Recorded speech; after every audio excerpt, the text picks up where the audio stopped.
Dolores articulares. Uno cuando empieza con dolor dice, bueno, es artritis, es artrosis, o lo más común artrosis, es la enfermedad de la edad y demás, pero hay que saber, hay que ir al médico, hay que preguntar al especialista. En este caso, la doctora Romina Calvo. ¿Cómo estás, Romy? Buenas noches, todo bien, gracias por invitarme. No, al contrario, un gusto que puedas venir y puedas explicarnos, ¿no? Esto de que ¿cómo es la enfermedad en términos médicos? En realidad se llama artralgias, que son los dolores articulares, y bueno, representa casi el 80% de las consultas que uno ve o maneja más o menos en la parte del consultorio, digamos. Llegan con dolores. Dolores Doctora, de me las duele. Ajá. ¿Qué es lo que más duele? Manos, piernas, codos. En realidad, bueno, las artralgias o los dolores articulares, sabemos que tenemos 360 articulaciones en el cuerpo, o sea que hay unas cuantas. De esas articulaciones está, ¿qué es una articulación? Por empezar, es la unión de un hueso con el otro que hace posible la movilidad. Ese hueso está recubierto por un cartílago y a su vez rodeado por una cápsula que se llama cápsula sinovial, que contiene un líquido que actúa como lubricante de la articulación y permite los movimientos. Eso es lo que duele, esa unión de un hueso con el otro. En realidad, o sea, hay muchas causas de dolores articulares. Las que más frecuente vemos son por ahí asociadas a artrosis, es decir, a un desgaste de ese cartílago que hace que ese hueso empiece a rozar con el otro y empieza a generar el dolor. Siempre en estos casos es importante detectar si es solamente dolor articular o si ese dolor está asociado a una inflamación, es decir, a una artritis. Entonces siempre es lo que uno más hincapié hace, tanto en el interrogatorio como en el examen físico, es detectar o buscar esa inflamación de las articulaciones, porque ahí se nos abre como un abanico de posibilidades o de diagnósticos en el caso que haya inflamación, y si no hay inflamación, uno busca hacia una patología como la artrosis o osteoartritis, que también se llama, o bien puede ser asociado a algún compromiso muscular o de los tendones. Entonces hay múltiples posibilidades. Claro. Y para detectar si es una, si es otra, ¿son distintos los estudios? Siempre lo que uno busca o se basa en el interrogatorio es preguntarle al paciente si más allá de los dolores de las articulaciones siente que se le inflaman o que las ve como más gorditas. Generalmente nosotros o el paciente refiere como coyunturas, digamos, sí, para ubicarlo y sí, porque muchas veces dice me duele la mano y no sabemos bien qué parte.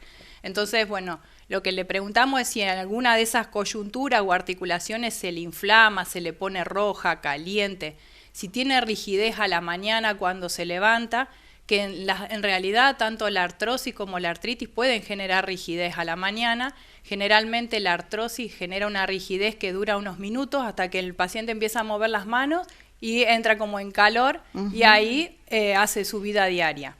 Y la artritis es una rigidez que aparece a la mañana después de estar un tiempo en reposo, generalmente dura más de una hora y puede aumentar después de hacer muchas actividades o, por ejemplo, pacientes que trabajan mucho con las manos, después de desarrollar esas actividades diarias, sienten también esa rigidez.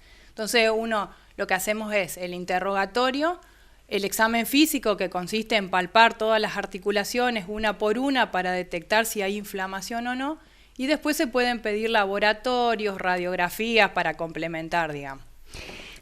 ¿El término artritis es una infección o es una inflamación? El término artritis significa inflamación.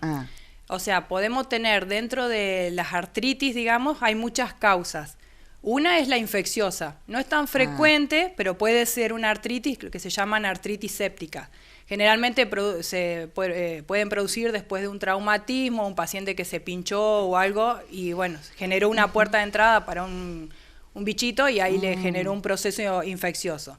Después tenemos, como son inflamaciones, hay otros tipos de causas, por ejemplo las artritis por cristales, como producida por el ácido úrico, otras que producen otros depósitos de cristales cálcicos que generalmente están más asociadas con artrosis por el mismo desgaste que genera el hueso, se van liberando esos cristalitos de calcio y eso es lo que genera el proceso inflamatorio. Esas entrarían dentro de un grupo. Y después tenemos las otras artritis que son asociadas a enfermedades autoinmunes, que son las que más manejamos nosotros, como la artritis reumatoidea, por ejemplo. Otro grupo de artritis que se llaman artritis seronegativas, que tienen anticuerpos que no son los mismos que los de la artritis reumatoidea, pero a diferencia de estas, pueden generar mayor compromiso de los tendones y de la parte de la columna, o lumbalgias que entran dentro de las lumbalgias inflamatorias. Claro. Y después, bueno, otras enfermedades como lupus y, bueno, otras patologías autoinmunes que pueden generar inflamación de las articulaciones también. ¿La artritis reumatoidea es la más común dentro de las artritis o no? Sí, es una de las que por ahí más frecuentemente detectamos, digamos. Y es más, generalmente se produce más en las mujeres. La edad de presentación de todas estas enfermedades autoinmunes generalmente son los adultos más jóvenes, aunque también pueden aparecer en los niños, como que se llaman artritis idiopáticas juveniles, o bien en los adultos como personas mayores de 70 años, que son unas artritis de comienzo más tardío. Generalmente la más frecuente es la que se produce entre los 20 a los 40 años. Y tiene un mecanismo de desarrollo, digamos, que es un proceso autoinmune, es decir, que nuestro propio cuerpo empieza a desconocer esas células que forman parte de las articulaciones y generan un proceso inflamatorio ahí. Entonces, lo que hacen es inflamar las articulaciones. Generalmente la presentación son más en las manos o en los pies, generalmente simétrica, o sea, de las dos manos o los dos pies. Bueno, y son múltiples articulaciones las que afecta. Y bueno, y en base a eso tiene la rigidez matinal, como mencionábamos antes. Y bueno, y como son enfermedades autoinmunes, también tienen compromiso sistémico, o sea que pueden llegar a comprometer otros órganos como pulmón, la parte cardiovascular, riñón, la parte ocular, pueden producir epiescleritis, que es otra complicación, digamos. Entonces, no tratarla o no detectarla a tiempo puede llegar a generar todo esto, además de las dificultades o las deformidades que le puede producir a los pacientes. Claro, porque la artritis deforma, ¿no? Cuando no es tratada a tiempo o artritis muy severa, sí. Produce deformidades porque lo que hace ese proceso inflamatorio es destruir la pared del hueso y bueno, y va generando como esas deformidades que son por ahí que no las llegamos a ver tanto como se veían hace años atrás, porque existe más conciencia, más información, los pacientes muchas veces son derivados más a tiempo, digamos, entonces los alcanzamos a tratar antes. Prevenir este tipo de enfermedades no se puede. En realidad no. O sea, a ver, si bien uno por ahí sabe que hay como una tendencia, digamos, genética o una predisposición a desarrollar, por ejemplo, un familiar, un papá, una mamá tiene artritis, el hijo podría llegar a tener, pero no es hereditaria, digamos. Claro. Pero, bueno, generalmente ese paciente, si viene y tiene un antecedente familiar, por ahí lo tenemos un poco más controlado de cerca, se le piden igual anticuerpos si llega a presentar algún dolor articular o algo de eso, pero no la podemos prevenir. Por eso se hace mucho hincapié en la detección temprana, digamos, de consultar o de derivar a tiempo al paciente para estudiarlo y ver, digamos, que si en algún momento capaz que, por ejemplo, alguien consulta por un dolor articular, nosotros le pedimos un laboratorio, nos salta un factor reumatoideo positivo, que no es específico, porque cualquier persona sin llegar a tener artritis puede tener ese anticuerpo positivo. Nosotros le pedimos eso, nos da positivo. A ese paciente lo vamos a seguir un poquito más de cerca con un control anual, pero si no desarrolla manifestaciones de inflamación de articulaciones, nunca lo vamos a tratar, digamos. Lo vamos a ir siguiendo. Capaz que en su vida nunca lo desarrolle, digamos. Claro. Y cuando vos mencionás la palabra autoinmune, tiene que ver con el tema de las defensas nuestras. O sea, sí. ¿El tratamiento va por ese lado, por levantar defensas? En realidad lo que se hace, el tratamiento de las artritis, en que consiste es, Por un lado, agregar una medicación que va a generar que se desinflame esa articulación, que generalmente son los corticoides. Entonces le ponemos corticoides por una cuestión de apurar el proceso y que eso no continúe inflamado para evitar digamos, las malformaciones o la incapacidad que pueda llegar a generar. Y después los otros tratamientos que se usan son generalmente por comprimidos, que se llaman drogas de acción mediata, que lo que van a hacer es inmunomodular o bajar un poco las defensas del paciente para que no vuelva a generar ese proceso de inflamación nuevamente. Es, digamos, frenar un poco esos anticuerpos para que se deje de autoagredir. Entonces, por eso también uno espera las manifestaciones del paciente, porque no porque vos tengas dolores articulares yo te voy a poner eso para bajarte un poco las defensas, digamos. Uno va a esperar si se llega a inflamar alguna vez, digamos. Y el tema de cremas, no sé, hoy que está tan en boga el cannabis, que se dice, probá eso, ¿sirven? En realidad todo eso actúa más que nada como un mecanismo no autoinflamatorio, pero analgésico, digamos. Es como que le frena un poco, o calma un poco el dolor. El tema del cannabis es medio controvertido.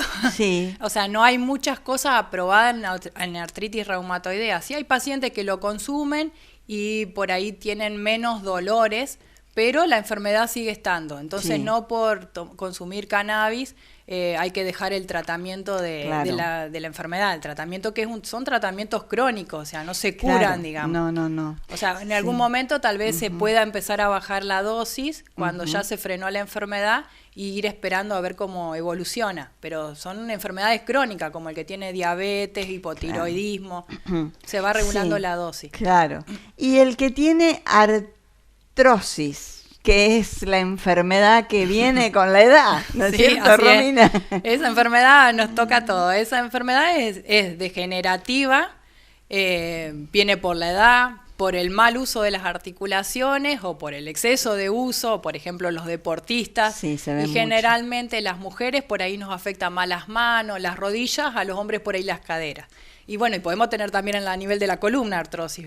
Lo más común es cervical y la zona lumbar, que son las regiones que más movilidad o más peso pueden llegar a soportar.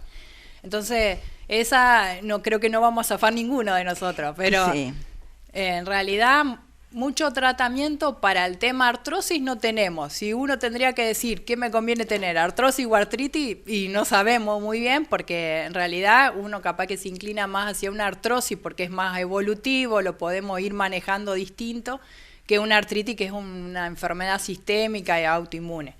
Entonces, en realidad la artrosis no tenemos muchos tratamientos, se basa por ahí en una alimentación saludable, en realizar actividad física para fortalecer el músculo y que sea el músculo el que nos soporte el peso a nosotros y no las articulaciones, y para no ir perdiendo movilidad también. Y bueno, y después tratamiento del dolor, digamos, con antiinflamatorios cuando lo necesitan.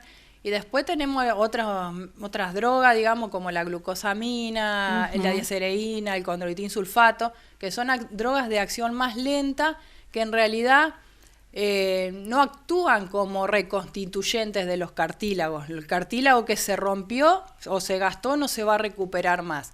Lo que sí hacen esos medicamentos es tratar por ahí de frenar un poco más el desgaste o que ese proceso sea un poco más lento, siempre acompañado de todo lo otro. Si uno toma la pastilla y no hace actividad física, o tiene que levantar algo y no tenemos la costumbre de arrodillarnos, agacharnos arrodillados y levantarnos, entonces es como que no va a ser muy efectivo, digamos. Hoy está muy en boga el tema del colágeno. Vos ves en las redes sociales colágeno de acá, colágeno de allá, que sirve. En realidad, o sea, no tiene mucha función a nivel de los cartílagos. Me parece que más que nada el tema ahí viene por ayudar un poco más a la parte de músculo y ligamentos. Entonces, por ahí lo que uno ve que el paciente que consume eso presenta menos rigidez capaz o se siente un poco mejor en ese nivel. Pero nada va a ir a actuar al cartílago, porque por empezar el cartílago es un tejido que no tiene irrigación. No es como el hueso que cualquier medicamento que uno le dé puede entrar ahí para ayudarlo o fortalecerlo. El cartílago no tiene circulación, entonces como que no, todo lo que uno ingiera, o sea, por medicamentos o alimentos no funciona. Uh-huh. Y el ácido hialurónico, que también se dice que... Las infiltraciones con ácido hialurónico. ¿Eso da resultado? Siempre hay que evaluar en esos casos, digamos, qué estado tiene la articulación. La función del ácido hialurónico sería como tratar de levantar o separar un poquito más la articulación donde está pinzada. Uh-huh. Entonces, muchas veces si uno tiene una articulación que está pinzada completamente, un hueso que está rozando contra el otro, capaz que mucha efectividad no va a tener la medicación. Siempre depende por ahí del paciente, y creo que lo más efectivo en esos casos es tratar de aliviarle el dolor al paciente para que el paciente pueda empezar a tener un poco más de movilidad, y eso va a ser capaz lo que más lo va a ayudar que hacer este tipo de terapias, digamos. Además, generalmente el paciente que tiene una artrosis severa, por ejemplo en la rodilla, generalmente puede llegar a tener una distensión, porque a su vez, si bien las dividimos, artrosis, artritis, a veces la artrosis puede ser inflamatoria y tener un proceso digamos, que se junte líquido o que se inflame. Entonces, en esos casos, como que por ahí vemos que tienen ese pinzamiento en la rodilla, se distiende la cápsula porque tiene ese proceso inflamatorio que retiene líquido y vienen con la rodilla hinchada. Ponerle ácido hialurónico en eso no funciona. Entonces, lo que uno hace es le saca el líquido que tiene de más. Se puede hacer una infiltración con un corticoide para que desinflame, y después se evalúa si realmente va a ser, digamos, factible o le va a servir de algo colocar el ácido hialurónico. Y los consejos, la alimentación, la actividad física, ¿qué pasa en ese tipo de personas con la actividad física? ¿Qué actividad física? Bicicleta, caminata. Y eso muchas veces depende también de la articulación. Generalmente por ahí las personas mayores tienen artrosis en las rodillas, entonces uno le dice, trate de bajar de peso que lo va a ayudar, y no, el paciente no puede salir a caminar porque le duele la rodilla. Entonces en esos casos tratamos de que haga por ahí bicicleta, que tienen otra movilidad, la articulación no soporta peso, hacer ejercicios que se llaman isométricos, donde lo que trabaja que el paciente acostado puede movilizar la pierna levantando y estirando la punta del pie, y con eso se logra que se contraigan los cuádriceps. Entonces hacen ese tipo de tonificación sin necesidad de estar parado haciendo alguna actividad física. Es como hacer una sentadilla pero acostado, digamos, una forma de explicarlo. Sí. Entonces uno tiene que buscarle la vuelta a ver cómo lo podemos acomodar, digamos. Y otra es que el paciente que tiene esos dolores en las rodillas muchas veces tienden a llevar una semiflexión la rodilla. Entonces esos ligamentos que tenemos atrás, o tendones atrás de las rodillas, empiezan como a cortarse. Sí. Entonces van perdiendo también estabilidad y capacidad de estirar la pierna. Entonces se trabaja generalmente por ahí con algún kinesiólogo que le haga hacer alguna rutina, digamos, o kinesiología de fortalecimiento muscular para tratar de recuperar la movilidad de esas articulaciones. Y lo último, ¿la osteoporosis tiene que ver con artritis, artrosis, o no tiene nada que ver? En realidad, por ahí se ve, digamos que más que nada a veces con la artrosis, pero porque es como que vienen asociadas por la edad, digamos. Entonces, como que el paciente por ahí que tiene artrosis puede llegar a tener una osteoporosis, entonces ya que lo enganchamos por la artrosis, lo vamos a estudiar y vamos a hacer prevención del otro, digamos. Claro. Pero generalmente no están asociadas. Por ahí sí en la artritis, lo que vemos que, por ejemplo, los pacientes que tienen artritis reumatoidea, por ahí por los tratamientos que usamos muchos corticoides y por largo tiempo, generalmente cuando le ponemos corticoides que lo van a seguir tomando por un tiempo prolongado, le agregamos calcio y vitamina D, porque el corticoide puede descalcificar. Entonces, en esos pacientes, por ahí lo que tenemos es, digamos, que estudiar que no tenga una osteoporosis secundaria a los corticoides, digamos. Estás atendiendo en el Sanatorio Santa Fe, en la Clínica Esperanza del Sanatorio Santa Fe. Sí, así es. ¿Qué días, Romy? Los martes a la mañana estoy. Bueno, así que a todo aquel que está escuchando, nos está viendo, los martes a la mañana la pueden consultar a la doctora. Lo voy a saludar a Canillita Antonio, que me lleva el diario de Rafaela, y me pregunta él, me dice... Dorita, a mí me duele la mano. ¿Qué? Y yo le digo que es artrosis, ¿viste? Porque ¿qué le voy a decir? Bueno, Antonio va a tener que ir a verla a la doctora porque la esposa de Antonio mira el programa. Entonces, para Antonio, que vaya a verla a la doctora Calvo para que le dé la solución. Gracias, Romina. No, por favor, gracias a vos por la Muchas invitación. gracias por venir.